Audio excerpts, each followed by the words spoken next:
नमस्कार,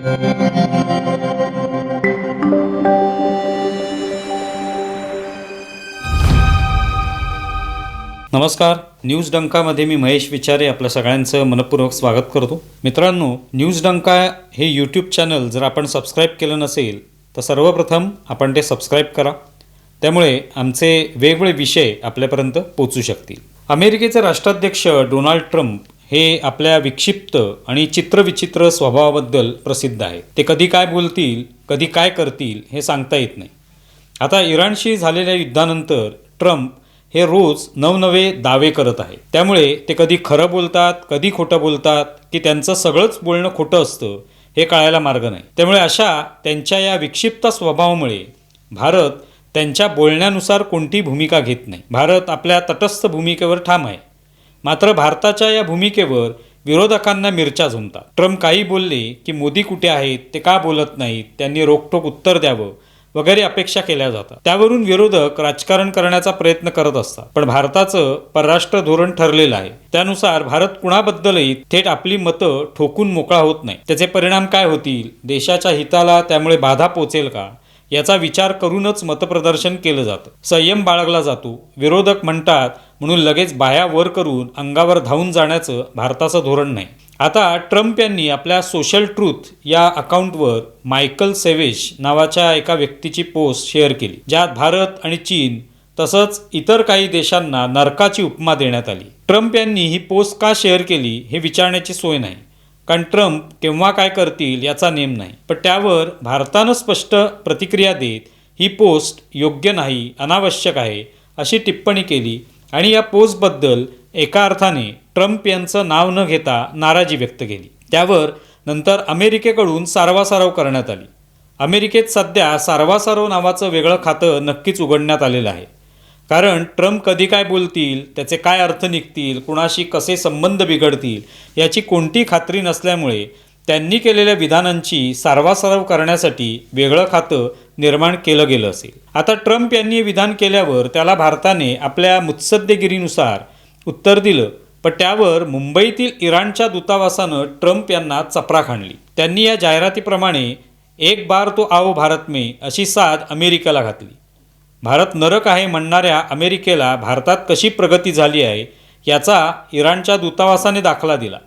मुख्य म्हणजे इराणच्या दूतावासाने महाराष्ट्राचा उल्लेख करत इथलं निसर्ग सौंदर्य, इथली बेस्ट बस, गणेशोत्सव, ढोल ताशे, सुंदर रस्ते, धबधबे यांचा उत्तम वापर करत ट्रम्प यांचं सदर विधान कशी बकवास आहे हे सांगितलं आणि एकदा भारतात येऊन पहा मग बोला असा तडाखासुद्धा दिला. मुंबईतील इराणच्या दूतावासाप्रमाणेच हैदराबादमधील इराणच्या दूतावासाने ट्रम्प यांच्यावर टीका केली आणि भारत, चीन या कशा प्राचीन संस्कृती आहेत याचा उल्लेख केला. पण यात महत्त्वाची गोष्ट अशी की इराणच्या दूतावासांनी ट्रम्प यांना जी चपराक हाणली आहे ती भारतातील विरोधकांनाही आहे, जे गेल्या काही वर्षात भारताच्या संस्कृतीला विसरूनच गेलेले आहे. भारताच्या संस्कृतीबद्दल, प्रथा परंपरांबद्दल, प्राचीन हिंदू धर्माबद्दल ते बोलायलाही घाबरतात. उत्सव, देवधर्म, ज्यांनी देशासाठी बलिदान दिलं त्यांच्याकडून मिळणारी प्रेरणा अशा सगळ्यांचाच विसर विरोधकांना पडलेला आहे किंवा त्यांनी स्वतःच्या डोक्यातून ते विषय काढूनच टाकलेले आहेत.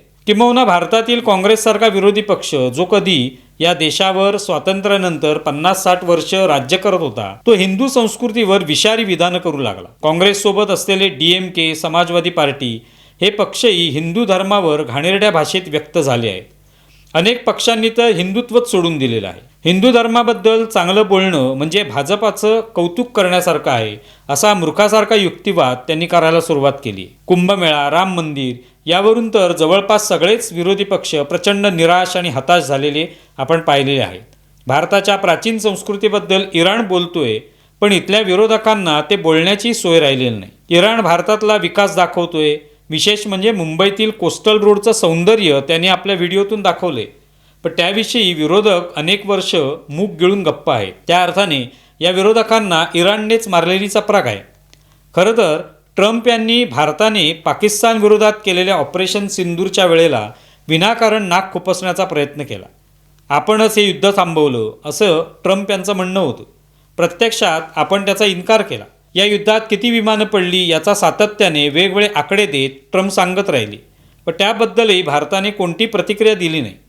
मात्र यावर विरोधक मजा घेत राहिले. मोदी ट्रम्प यांना का बोलत नाहीत, का उत्तर देत नाहीत असा सवाल ते विचारत राहिले. बराच वेळ एखाद्या ठिकाणी खाजवल्यावर बरं वाटतं, तशीच काहीशी स्थिती विरोधकांची झालेली आहे. खरं तर आपल्या सैन्य दलांनी ऑपरेशन सिंदूरबाबतचं स्पष्टीकरण वेळोवेळी दिलेलं आहे. तरी विरोधकांना केवळ खालच्या दर्जाचं राजकारणच करायचं असल्यामुळे त्यांनी ट्रम्प, अमेरिका, पाकिस्तान यांच्या बाजू उचलून धरल्या. भारताने या संदर्भात कधी आततायी भूमिका घेतली नाही. उलट अमेरिका, पाकिस्तानचं तोंड वारंवार आपोआपच फुटलं. भारताला काही करावं लागलं नाही. आता इराण युद्धातही भारताने आपली तटस्थ भूमिका कायम राखली. त्यामुळे आपल्या देशवासियांचं हित अबाधित राखण्यात मोदी सरकार यशस्वी ठरलं. अमेरिकेची मात्र त्यामुळे चांगलीच चरफड झालेली आहे. पाकिस्तानसारख्या कफल्लक देशांना घेऊन त्यांना या युद्धात मध्यस्थी करावी लागते आहे. पाकिस्तानप्रमाणे भारताने आपल्याशी जी हुजुरी करायला हवी होती अशी अमेरिकेची अपेक्षा असेल, पण तसं काही झालेलं नाही. ही बाब विरोधकांनाही चांगली ठाऊक आहे की मोदी कुठेही झुकलेले नाहीत. पण राहुल गांधी मात्र सरेंडर शब्दाचा वापर करत डिवचण्याचं काम करत राहिले. त्यामुळे विरोधी पक्षांचा खरा चेहरा या निमित्ताने उघडा पडला. आता ट्रम्प यांनी जी पोस्ट करत भारताला नरक ठरवणाऱ्या व्यक्तीला एक प्रकारे पाठिंबा दिला, त्या विरोधात विरोधी पक्षांनी भूमिका घ्यायला हवी होती. पण दुर्दैवाने विरोधी पक्ष इतका कमकुवत आणि गलितगात्र झालेला आहे की ते मोदींची स्तुती किंवा भारताविरोधात भूमिका घेणाऱ्यांच्या उलट बोलण्याची ताकद हरवून बसलेली आहे.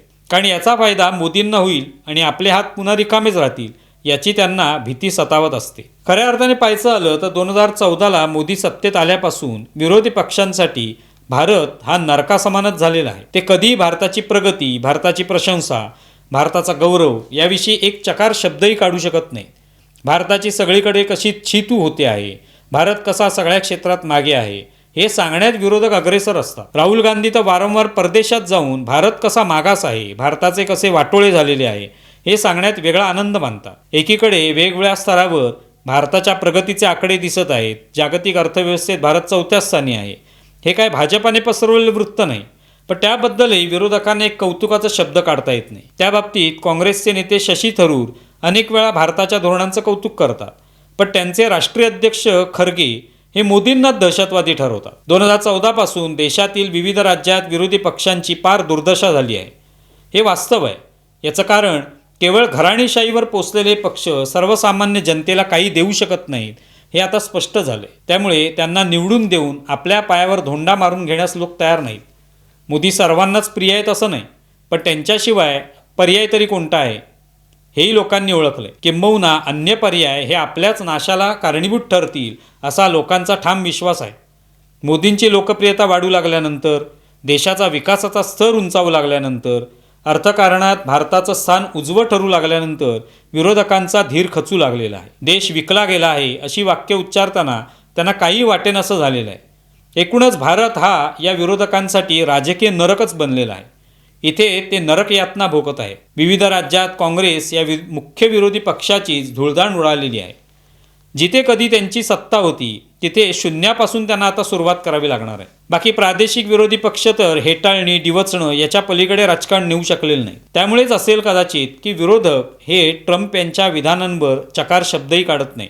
ते उलट मोदी सरकारला सुनावतात. या नरक यातनातून मुक्त करण्यासाठी मार्ग शोधत आहेत, पण ते स्वतः बदलण्यास तयार नाहीत.